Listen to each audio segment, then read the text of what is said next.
Well, here I am at Radiodays Europe. Arrived a couple of days ago. This is in Sweden, but actually you have to fly to a different country to get here because this is Malmö, right in the south of Sweden. And so you fly to Copenhagen in Denmark and get the train over. So I got here a couple of days ago and I thought, well, I've got to do some work. I may as well work in a hotel in Sweden, just as good as anywhere. And the weather's been a bit duff, but yesterday it started to cheer up. So after I'd finished my work, I managed to get over to Copenhagen, where I've never been before, and enjoy a little bit of a tourist couple of hours. And I thought about all the things that I could do. In the end, I got to the last station on the line, and I got out. I saw amongst the roofs, I saw a basilica, rather impressive basilica. So I just headed towards it, and it was the Church of Frederick, St. Frederick, I think. And I'll find out a little bit more about it. Anyway, a really nice time there. Came back, and Radio Days Europe has got going today. Loads of friends and colleagues coming from the UK, and of course this is a trans-European event. And frankly, in all the negative news that's going on, it's really nice to be reminded of the positive effects and those conversations that happen when peoples all across the European countries come together in unison, in this case about the development of the audio and radio industry across the continent. It's only a week since the launch of the first ever Community Media Festival. We did that in Luton and on a different locale. But what a success that was, celebrating the power of inclusion. So on Dom's Diary this week, let's have a quick look at how that festival got underway.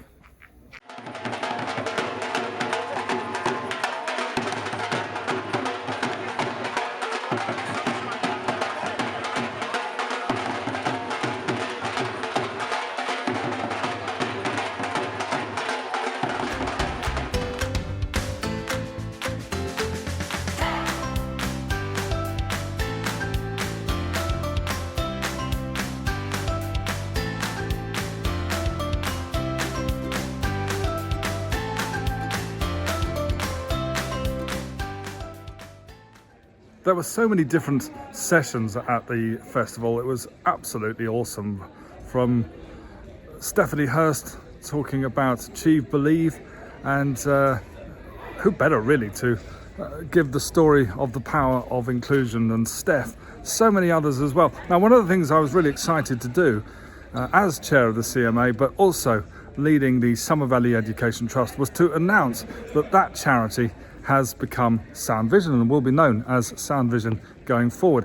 Now, naturally, of course, I wanted to stand on stage and tell everybody about all the marvellous things that Sound Vision will be doing. But instead, I withstood that temptation and I got onto stage 4 of the voices who have been empowered through our training programs. This is our relationship we have with Riverside Radio, based in the Battersea Road in Wandsworth. And so here's an extract of what, this is all unrehearsed, by the way.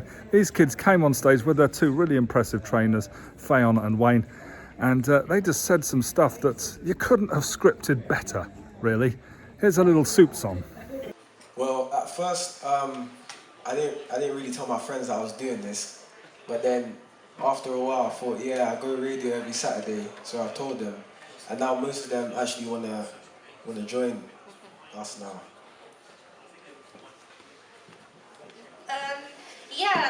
Kind of on the point of kind of social life, it's because I wouldn't say that I'm a particularly confident person, because at school I don't really talk much and I don't kind of do much, but radio, when I'm at radio, it feels like I'm a completely different person, because I'm just able to kind of open up more, and because it is a big family, and we kind of, it's just great because we all have the shared experience that we will probably remember for the rest of our lives.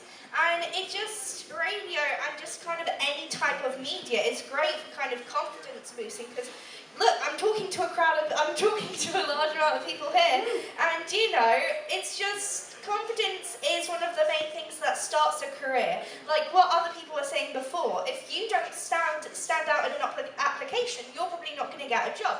So it's very important to kind of stand out, and you know, in like a good way, and radio's kind of, I would say, helping us all kind of explore kind of who we are and like our interests and just kind of be more open. And yeah, that's kind of... That's fantastic. It's good, isn't it? Well, there's a lot more to come on all of this. And now that Sound Vision is in public view, I've got Maxine and Natalie and the marketing team putting all sorts of impressive stuff together. So I'll let you know just as soon as that is ready for your public perusal and, of course, approval. Also at the Community Media Association, we do have a film of the festival coming up, and that should be released in the next few days. I will, of course, keep you posted on that. Well, back to the here and now, and as the clans were gathering for Radio Days Europe 2022, it was my pleasure last night to bump into a friend, Paul Chantler.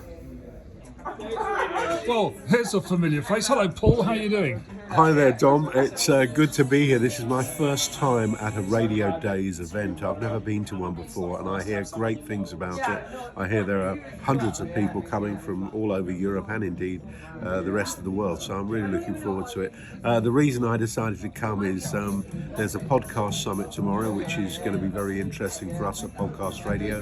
Plus, there's a chance to talk radio for 2 days and hear what's going on. So that's great. And I wanted to see Sweden, and I wanted to go over the Öresund Bridge, which I did today. So fantastic.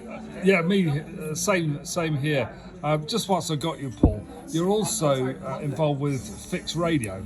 Yeah. I've got to ask you about that because I feel a certain kind of interest in it on the grounds that I used to be a decorator. Hey, there you go. Who is Fix Radio for? Well, Fix Radio is for builders and for tradespeople. It's been going for 5 years, but up till now it's only been in London and Manchester. And then 2 weeks ago we went national, and so we've got a lot more potential listeners now. The station's doing very well. We've managed to find a niche advertiser base who want to reach the ears of builders, and we've been exploiting that, and we've got more and more listeners now.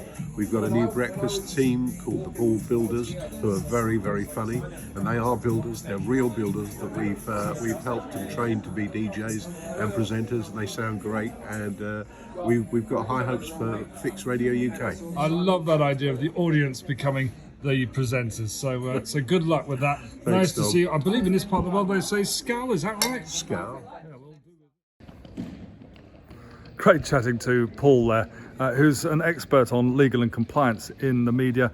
And one of the things I managed to do last night is to firm up a booking for him to come down to talk to the radio leaders of Somerset, more about which on another occasion. Talking about Fix Radio there, I have to say, there isn't a day in my life that goes by that I am not looking at the sky and expressing great gratitude and thanks for the fact that I'm no longer a decorator.